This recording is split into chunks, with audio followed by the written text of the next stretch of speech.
a body representing business interests in both Great Britain and Ireland, the Chamber has a central role to play in highlighting the consequences of any change in Britain's relationship with the EU. As President of the British Irish Chamber, I'm calling on all business representative bodies to advocate in favour of a strong United Kingdom in a strong Europe. I know, of course, that not everyone in the UK shares that same sense of enthusiasm for the EU.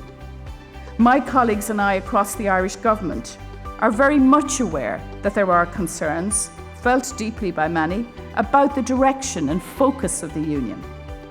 I want to say to you that the Irish Government understands these concerns, and indeed we share some of them. The European Union has got a bit too big, a bit too bossy, and a bit too interfering in everyday life.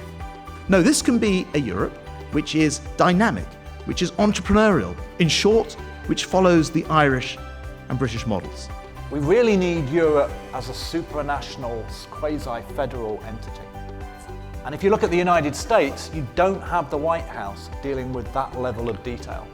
And I think Europe needs to get out of people's lives. One of the big dilemmas, I think, about Ireland, UK and Europe is we're all clear on what we don't want, and we're all clear on what we want for our own purposes. We have a fundamental issue around making Europe more competitive, and there's a golden opportunity right now. It's a 500 million market, biggest in the world. Most of the parts of the world are in trouble, and instead of Europe building on the opportunity when others are in trouble, we're adding to our own troubles. So instead of actually collaborating, we're fragmenting. If Britain were to go, where stands the Dutch? Where stands Finland? The other creditor countries, effectively. And I think there is a willingness, certainly within the two biggest groups, to move on to the area of Reform Europe's. The lineup of the speakers was absolutely brilliant.